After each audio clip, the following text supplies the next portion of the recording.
Selamat berjumpa kembali Bapak Ibu, Saudari-saudara, umat beriman terkasih dalam Tuhan kita Yesus Kristus. Selamat berakhir pekan hari ini bersama keluarga pada hari Sabtu tanggal 27 Juli 2024. Saya mengajak kita sekalian untuk merenungkan kutipan Injil Matius bab 13 ayat 24 sampai 30. Kita mendengarkan sabda Tuhan. Dalam nama Bapa dan Putra dan Roh Kudus. Amin. Pada suatu hari Yesus membentangkan suatu perumpamaan kepada orang banyak. Hal kerajaan surga itu seumpama orang yang menaburkan benih baik di ladangnya. Tetapi pada waktu semua orang tidur, datanglah musuhnya, menaburkan benih lalang di antara gandum, lalu pergi. Ketika gandum tumbuh dan mulai berbulir, tampak jugalah lalang itu.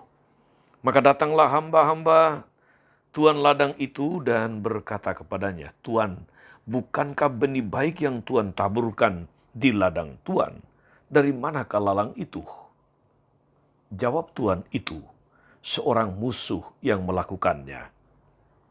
Lalu berkatalah para hamba itu, "Maukah Tuan supaya kami pergi mencabuti lalang itu?"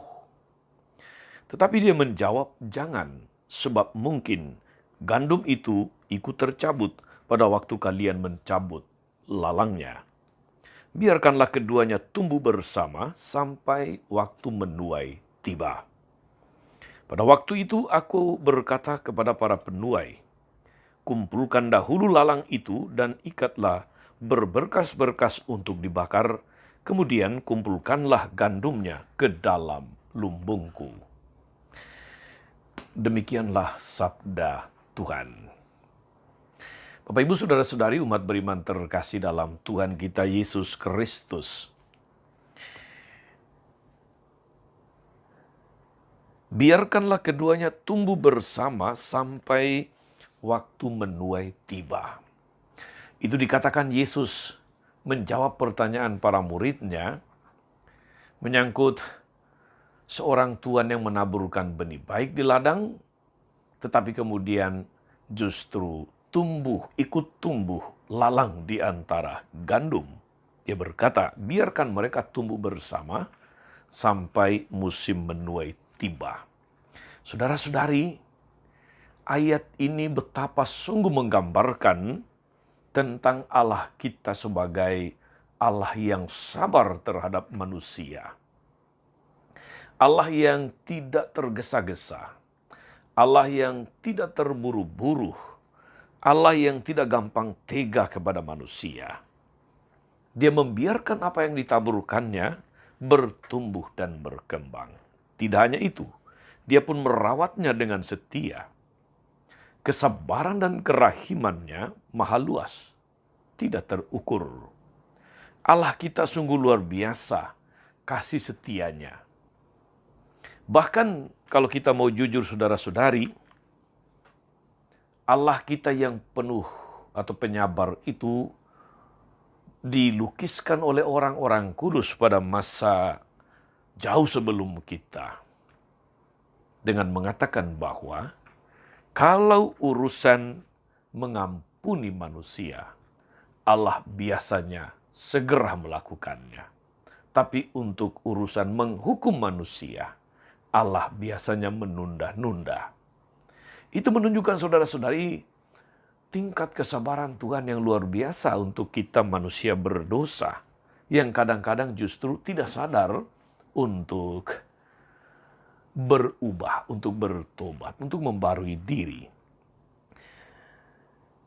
Itu tentang Allah yang begitu sabarnya yang tergambarkan dalam kisah tentang lalang yang tumbuh di antara gandum.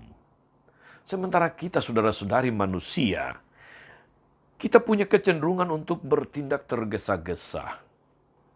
Untuk tidak sabar melihat ada sesuatu yang tidak mengenakan. Melihat sesuatu yang kita anggap sebagai masalah. Yang kita anggap sebagai penghambat. Ingin kita singkirkan segera. Seperti para murid yang mau mencabut lalang di antara gandum.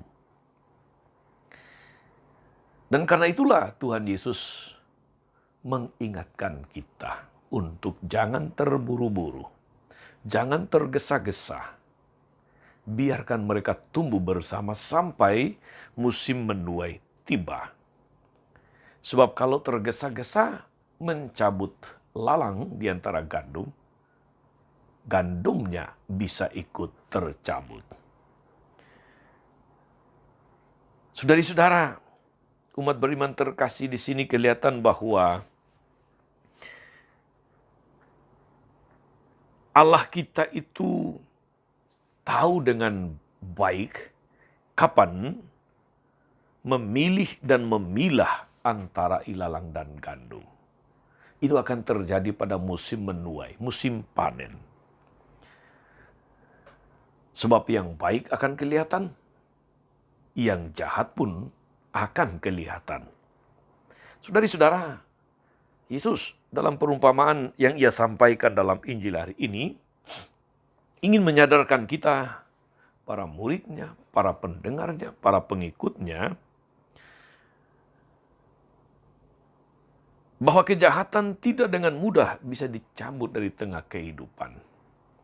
Lihat saja di sekeliling kita, saudara-saudari, bahkan di antara sesama umat Katolik pun, ada yang benar-benar hidup baik, ada yang punya kebaikan, tapi juga punya kejahatan.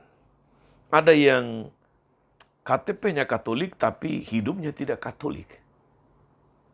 Jadi antara gandum dan lalang tumbuh bersama. Tinggal mana yang lebih banyak saja. Tetapi seringkali justru kecenderungan kita, saudara-saudari, kalau orang bersalah, kita ingin segera membasmi. Kita ingin segera menjauhkan dia. Bila perlu dia mati. Inilah bahayanya, saudara-saudari, yang Tuhan ajarkan kepada kita hari ini. Ketika kamu mencelah sesuatu yang tidak baik pada diri seseorang, ibarat lalang di antara gandum, ingatlah, dia punya banyak kebaikan yang bisa jadi kemudian justru ikut terbasmi. Kita memang punya kecenderungan itu. Suatu kesalahan kecil bisa menutupi begitu banyak kebaikan. Dan kita hanya fokus pada kesalahan. Seakan-akan seluruh hidup seseorang itu jelek, jahat, atau buruk. Tanpa kita sendiri berusaha untuk merefleksikan betapa kita pun punya banyak kelemahan. Kita punya kejahatan. Bukan hanya gandum yang tumbuh dalam diri kita, tapi juga ada ilalang. Mengapa kita tidak fokus untuk memperbaiki diri? Saudari-saudara, umat beriman terkasih dalam Tuhan, itulah fakta antara gandum dan lalang tumbuh bersama di tengah kehidupan kita. Bahkan dalam diri setiap orang beriman. Hanya buah-buahnya yang akan menentukan. Sikap waspada dan cermat menjadi hikmah berharga bagi kita untuk menemukan cara yang baik untuk menangkal kejahatan, yaitu dengan bersabar, bertekun, memberi kesempatan orang untuk berubah. Sebagaimana Tuhan selalu memberi kesempatan kita semua untuk berubah menjadi lebih baik. Semoga saudara-saudari sikap seperti ini sudah dan terus kita upayakan dari waktu ke waktu untuk tidak menjadi pribadi-pribadi yang gampang terburu-buru, mudah tergesa-gesa, yang tidak sabar dan sebagainya. Tuhan mengajari kita hari ini untuk menjadi pribadi-pribadi yang sabar, sebagaimana Tuhan itu sabar, sebagaimana Tuhan itu penuh kerahiman. Semoga kita mampu, saudara-saudari, berusaha untuk memperbaiki diri sendiri, melihat berapa banyak lalang tumbuh di antara gandum dalam hidupmu, dalam hidup kita, daripada melihat berapa banyak lalang tumbuh di antara gandumnya orang, gandumnya tetangga, gandumnya orang lain, dan sebagainya. Fokus memperbaiki diri sendiri, belajar menjadi pribadi yang sabar dan tekun, belajar menjadi pribadi yang tidak gampang terburu-buru atau tergesa-gesa. Sebab biasanya yang dilakukan dengan tergesa-gesa, hasilnya juga biasanya tidak memuaskan. Tuhan Yesus memberkati kita semua. Amin.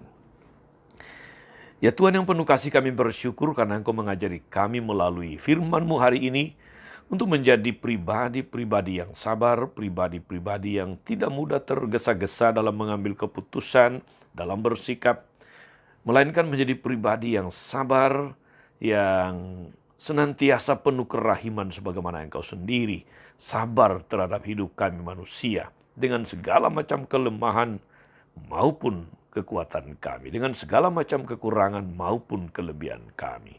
Kuatkan kami Tuhan untuk fokus memperbaiki diri dan tidak memilih untuk menjadi pribadi yang tidak sabar. Terpujilah Engkau sepanjang segala masa. Amin. Saudari-saudara sekalian, berkat Allah turun atas saudara-saudari, atas mereka yang kita doakan atau kita janjikan doa mereka yang sakit dan menderita. Segala rencana, karya, dan pelayanan hari ini, Bapa dan Putra dan Roh Kudus. Amin. Tetap sehat, teruslah menjadi berkat.